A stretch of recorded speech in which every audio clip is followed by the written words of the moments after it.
नमस्कार. आजच्या व्हिडिओमध्ये मी तुम्हाला कोणत्या 6 राशींसाठी मार्च डोक्याला ताप देणारा ठरू शकतो हे सांगणार आहे. पण त्याआधी तुम्ही चॅनलवरती नवीन असाल तर चॅनलला लाईक करा आणि सबस्क्राईब देखील करा. कमेंटमध्ये श्री स्वामी समर्थ लिहायला विसरू नका. ज्योतिषशास्त्रानुसार यंदा मार्च महिना हा 6 राशींसाठी तापदायक ठरणार असल्याचं सांगितलं जात आहे. आर्थिक भारामुळे त्यांच्यावर दडपण येण्याची शक्यता आहे. मात्र वाईटात चांगली गोष्ट म्हणजे करिअर तसेच व्यक्तिगत आयुष्य संबंधित काही चांगल्या घटनाही घडणार असल्याचं सांगितलं जात आहे.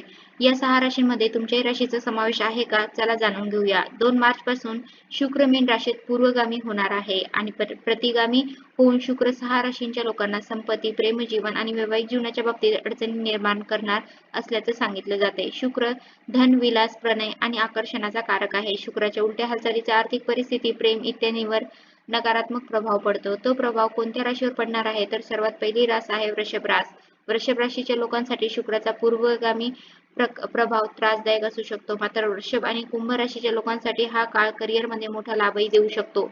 नवीन संधी मिळू शकतात, नोकरीत बढती मिळेल आणि येणाऱ्या काळात तुम्हाला तुमच्या अपेक्षित गुड न्यूज सुद्धा मिळू शकेल. मात्र पुढील राशींना जरासं सावध राहावं लागेल. त्यानंतरची मिथुन रास. मिथुन राशीसाठी प्रतिगामी शुक्राचा जीवनातील अनेक पैलूंवर नकारात्मक प्रभाव पडू शकतो. प्रेम जीवनात मतभेद होऊ शकतात. पैसे वाचवण्याचे प्रयत्न अयशस्वी होऊ शकतात. उत्पन्नात घटही होऊ शकते. व्यवसाय मात्र मध्यम राहील. अनावश्यक खर्च टाळला आणि सेव्हिंग केली तर काही फायदा होऊ शकतो.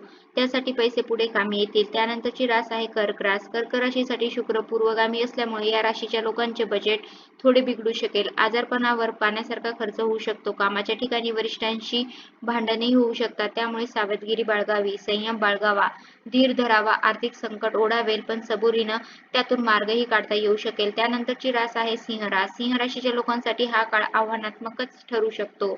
अपेक्षित काम पूर्ण न झाल्याने चिंतित राहाल. करिअर आणि आर्थिक परिस्थितीच्या दृष्टीने हा काळ कठीण आहे. घरात अकारण वादविवाद होऊ शकतील. तुम्ही मौन बाळगा, वादातून काढता पाय घ्या. मार्च अखेरीस मालमत्तेतून थोडा लाभ होऊ शकेल. त्यानंतरची रास आहे कन्या रास. कन्या राशीच्या लोकांनी नात्यात सावधगिरी बाळगण्याची ही वेळ आहे.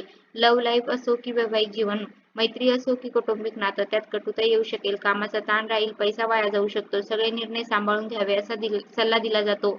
त्यानंतर वृश्चिक रास. वृश्चिक राशीच्या लोकांनी या काळात पैसा अतिशय जपून वापरावा. करिअर आणि आर्थिक परिस्थितीवर विपरीत परिणाम होऊ शकतो. तब्येतही बिघडू शकते. नोकरीत अडचणी येऊ शकतात. घरात वादविवाद होऊ शकतात. त्यामुळे सबुरीने घेतलं नाही तर आर्थिक नुकसानही होऊ शकतं. विचारपूर्वक निर्णय घ्यावा असा सल्ला दिला जातोय. तर वृषभ, मिथुन, कर्क, सिंह, कन्या, वृश्चिक या 6 राशींसाठी मार्च डोक्याला ताप देणारा ठरू शकतो. मार्च महिना या राशींसाठी मोठी आर्थिक आव्हाने घेऊन येतो. कमी बजेटमध्ये गोष्टी सांभाळण्याची कसरत आणि खर्चावर ताबा मिळवण्याची जबाबदारी यामुळे मानसिक तणावही वाढू शकतो. त्यासाठी बजेटनुसार खर्च करा. मोठ्या आर्थिक निर्णयापूर्वी विचार करा. मानसिक स्थिरता ठेवा. नकारात्मक विचारांपासून दूर राहा असा सल्ला ज्योतिषतज्ञ देतात. जरी या महिन्याच्या सुरुवातीला आर्थिक तणाव असेल तरी योग्य नियोजन आणि संयम ठेवल्यास मार्चच्या शेवटी काहीसा दिलासा मिळू शकेल. त्यामुळे घाईगडबडीत निर्णय घेणं टाळावं. या 6 राशींमध्ये तुमच्याही राशीचा समावेश आहे का? कमेंट करून नक्की सांगा. तर अशा प्रकारे आजच्या व्हिडिओमध्ये मी तुम्हाला कोणत्या 6 राशींसाठी मार्च डोक्याला ताप देणारा ठरू शकतो याबद्दलची सर्व माहिती सांगण्याचा प्रयत्न केला आहे. कसा वाटला तुम्हाला माझा आजचा व्हिडिओ? कमेंट करून नक्की सांगा. धन्यवाद.